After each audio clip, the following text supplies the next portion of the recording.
ज्या ज्या ठिकाणी मन जाय माझे, त्या त्या ठिकाणी निज रूप तुझे. मी ठेवितो मस्तक ज्या ठिकाणी, ते ते तुझे सद्गुरु पाय दोन्ही. जय जय श्री स्वामी समर्थ. नमस्कार. तर आज आपण या ठिकाणी स्वामी चरित्र सारामृत पारायण तर केलं, तर त्याचं उद्यापन कसं करायचं यासाठी सगळी तयारी केलेली आहे. तर हा व्हिडिओ नक्की बघा शेवटपर्यंत. तुम्ही पारायण तुम्ही 21, 11 किंवा 108 पारायण असू दे, उद्यापन मी याच पद्धतीनं करत असते. चौरंग घेतला आणि चौरंगावरती एक लाल रंगाचं वस्त्र घेतलेलं आहे.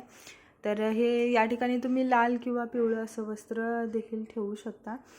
आणि बाकीचं हे सगळं बघा अभिषेकासाठी साहित्य घेतलेलं आहे, जेणेकरून लवकर होईल. आज आपल्या स्वामींकडे काही न मागण्याचा, तर स्वामींकडे एक कृतज्ञता व्यक्त करण्याची वेळ आहे. जेणेकरून स्वामींनी आपल्या आयुष्यात आपल्याला भरपूर काही दिलेलं आहे आणि त्यासाठी स्वामींचा आज आशीर्वाद आपल्याला घ्यायचा आहे. तर म्हटलं छान अशी पूजा पण करायची आहे. तर म्हटलं तुमच्यासोबत देखील हा व्हिडिओ शेअर करावा. तर अभिषेकासाठी हे सगळं साहित्य घेतलेलं आहे मी. तर याच्यामध्ये काय घेतलेलं आहे, तर इथं पाणी घेतलेलं आहे. पाणी आपल्याला जास्त लागणार अभिषेक करण्यासाठी. पाणी घेतलं आहे. त्याच्यानंतर हे आहे ते अत्तर. स्वामींना अत्तर अत्यंत प्रिय आहे. नंतर त्याच्यात दही घेतलं आहे, दूध, साखर. तर याच्यात ना पंचामृताचा तुम्ही देखील अभिषेक करू शकता. तुम्हाला जसं जमेल तसा दही किंवा पाण्याचा देखील अभिषेक केला तरी चालेल. त्याच्यानंतर कापूर घेतलेला आहे, फुले, आरत्या मी 2 आहेत ना, त्यात तेल वगैरे लावून आधीच भरून ठेवलेले आहेत. आपल्याला इथं पूजेसाठी तांदूळ लागणार आहे, एक तामण. आपल्याला अभिषेक करण्यासाठी जर मोठं तामण असेल तर छान होईल, म्हणजे आपल्याला जास्त अभिषेक करण्यासाठी पाणी जास्त जर साठवावं लागलं तर त्याच्यासाठी तामण. आणि हा एक कलश भरून घेतलेला आहे, आपल्याला स्थापन करायचं आहे आता चौरंगावरती.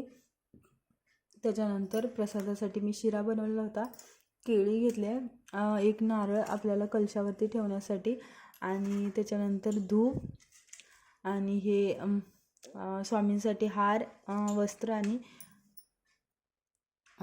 माझी स्वामींची मूर्ती छोटी आहे त्यामुळे मला काही ते वस्त्र काही मिळालं नाही, आणि अगरबत्ती. एवढं सगळं साहित्य मी घेतलेलं आहे. आणि हे सगळं साहित्य तुम्ही जे की ह्याच्यासाठी जर तुम्हाला स्वामी चरित्र सारामृत पारायणाचं समाप्ती करायची असेल त्यावेळेला देखील तुम्ही ही अशीच पूजा केली तरी चालते. आणि त्याच्यासाठी अभिषेक वगैरे करताना तुम्ही हेच साहित्य वगैरे वापरून करू शकता. तर चला आपण मग पूजेला आता मांडणी करायला सुरुवात करू. तर सगळ्यात आधी आपल्याला इथे मी चौरंगावरती वस्त्र वगैरे अंथरून ठेवलेलं आहे. तर पहिल्यांदा आपल्याला करायची आहे ती दिव्याची पूजा करायची आहे, कारण सगळ्या कोणत्याही पूजेला सुरुवात करण्याआधी आपण इथं दिव्याची पहिल्यांदा पूजा करत असतो. तर इथं मी तांदूळ ठेवलं, तांदूळ, त्याच्यावरती दिवा, दिव्याला हळदी कुंकू लावून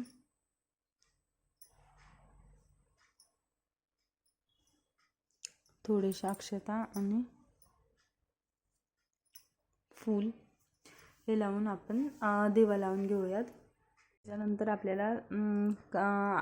आपल्याला प्रत्येक गोष्टीची सुरुवात करताना आपण गणपती बाप्पाच्या पूजेनेच करतो. तर त्यासाठी मग आपल्याला गणपती बाप्पाची एक स्थापना करून घ्यायची आहे.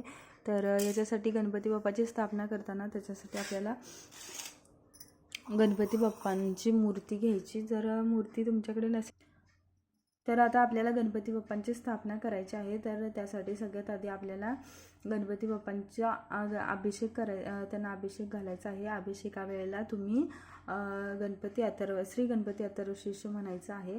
तर गणपती अथर्वशीर्ष हे नित्यसेवेच्या पुस्तकांमध्ये देखील दिलेलं आहे. तर त्यामध्ये आपल्याला सुरुवात अशी करायची आहे की वक्रतुंड महाकाय सूर्यकोटी समप्रभा निर्विघ्नं कुरु मे देव सर्व कार्येषु सर्वदा.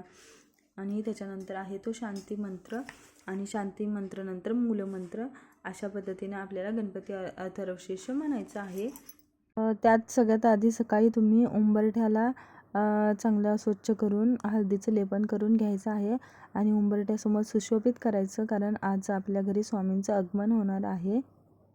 इथं आता गणपती बाप्पांचा अभिषेक करून झालेला आहे, तर आता मी इथं त्यांची स्थापना करून घेते.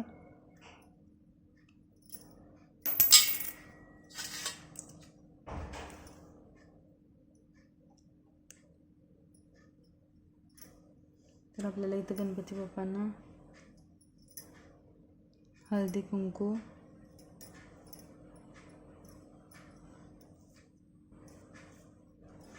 लाल फूल तर माझ्याकडं असंच आहे,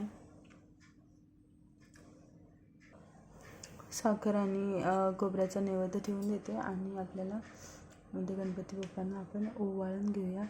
ओम गम गणपतये नमः, ओम गम गणपतये नमः, ओम गम गणपतये नमः, ओम गम गणपतये नमः. हे आपले झाले. आता गणपती बाप्पांची स्थापना आपल्याला त्याच्यानंतर करायची आहे ती कलशाची स्थापना. तर कलशाची स्थापना मी इथंच करते. तर आपल्याला अक्षता घ्यायच्या आहेत. अक्षतावरती गोलमध्ये पण ठेवू शकता आणि त्याच्यावरती तुम्ही हळदी कुंकवानं नाहीतर तांदळाचं देखील स्वस्तिक असं काढू शकता.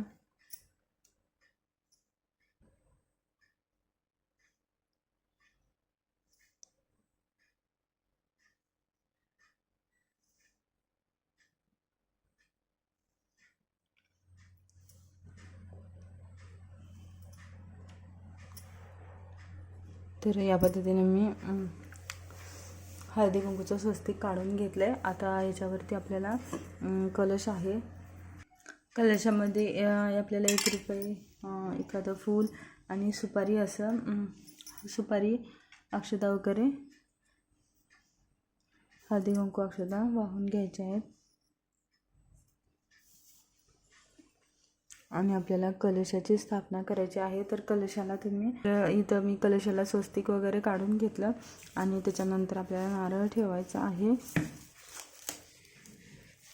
नारळ ठेवताना नारळाची जी शेंडी असते ती वरच्या साईडला ठेवायची.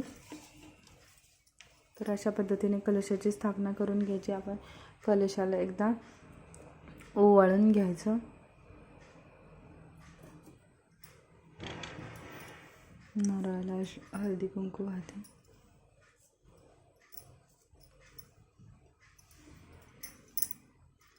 आता आपली झालेली आहे कलश स्थापना. आता याच्यानंतर आपल्याला कलश स्थापना झाली. आता आपल्याला करायचं आहे स्वामींचा अभिषेक.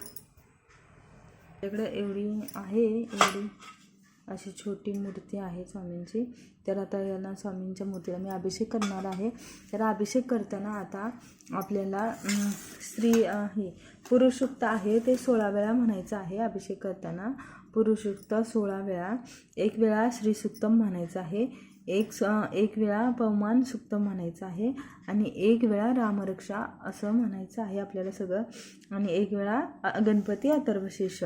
या पद्धतीने आपल्याला असा स्वामींचा अभिषेक करायचा आहे. तर स्वामींना या पद्धतीने अभिषेक करताना तुम्हाला ही सेवा करायची आहे. तर पुरुष सूक्तम, श्री सूक्तम, पवमान सूक्तम आणि रामरक्षा आणि गणपती अथर्वशीर्ष.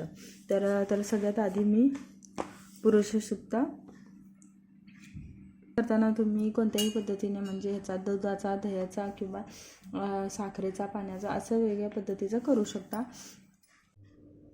तर इथे माझा सगळा अभिषेक करून झालेला आहे.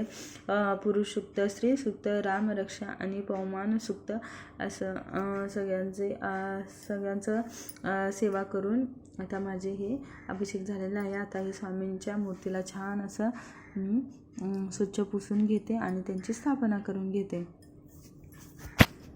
तर इथं माझ्याकडं जी स्वामींची मूर्ती आहे ती मी त्याची स्थापना करून घेतली. मूर्ती नाही, माझ्याकडं जो फोटो आहे तो ठेवून दिला. आज बरोबर काही चाफ्याचं फूल मिळालंच नाही. तर आता स्वामींची मूर्ती मी पुसून घेतली स्वच्छ. तर तिला जे काही आपल्याकडे अलंकार असतील तर मला ना माझी मूर्ती छोटी आहे, त्यामुळे मला फक्त इथं फेटा आणि हार तेवढा घेतला. बाकीचं जास्त हे वस्त्र आहेत ना, ती मला काही मिळाली नाही, कारण तिथं बऱ्यापैकी सगळे मोठेच होते आणि ते बसत नव्हते मूर्तीला. आणि आता इथं आणि सगळ्यात मेन म्हणजे लावायचं आहे ते अत्तर, जे की तुम्ही असं फोटोला आणि नीला पण लावून घ्या छान. तर या दिवशी जेवण म्हणून छान असं सात्विक जेवण बनवावं. तर स्वामींना पुरणपोळीचा नैवेद्य खूप आवडतो. तर पुरणपोळी किंवा एखादा गोडामध्ये बेसनचा लाडू, जसं तुम्हाला जमेल तसा नैवेद्य केला तर खूप छान. पुरणावरणाचा नैवेद्य स्वामींना खूप आवडतो. आणि छान जेवण वगैरे करून तुम्ही पोथी आपली वाचायची आहे. स्वामी चरित्र सारामृताचं पारायण देखील करायचं आहे त्या दिवशी. आणि मग त्याच्यानंतर सगळं पूजा वगैरे झाली की आपल्याला आहे ना एक जोडपं जेवायला घालायचं आहे. जर जोडपं वगैरे मिळालं नाही तरच तुम्ही एखादी मुलं किंवा मुलींना देखील जेवू घालू शकता. आणि त्याच्यानंतर आपली सगळी आरती वगैरे व्हायच्या आधी आपण एक स्वामींना प्रार्थना करायची आहे. की प्रार्थना करताना तुम्ही तुमचं नाव घेऊन तुमचं गोत्र काय असेल ते, नाहीतर तुम्ही काश्यप गोत्र असं म्हणू शकता. आणि मी या गोष्टीसाठी ही सेवा केलेली आहे. तर ही सेवा मी पूर्ण मनापासून आणि श्रद्धेने केलेली आहे. माझ्या या सेवेचा तुम्ही स्वीकार करून घ्या, अशी महाराजांना प्रार्थना करावी. आणि ही सेवा करताना माझ्याकडून काही चूक भूल झाली असेल तर माफी मागावी. त्यानंतर आपल्याला थोडासा शिधा वगैरे पण काढून द्यायचा असतो. तर शिध्यामध्ये तुम्ही पीठ, गहू, थोडंसं तांदूळ, हे तिखट, मीठ असं सगळं बांधून मंदिरामध्ये पुजाऱ्यांना दिलं तरी देखील चालेल. अशा या साध्या सोप्या पद्धतीनं मी स्वामी चरित्र सारामृत पारायणाचं उद्यापन केलं होतं. तर तुम्हाला हा व्हिडिओ आवडला असेल तर लाईक, शेअर आणि चॅनल आपल्या सबस्क्राईब करायला विसरू नका.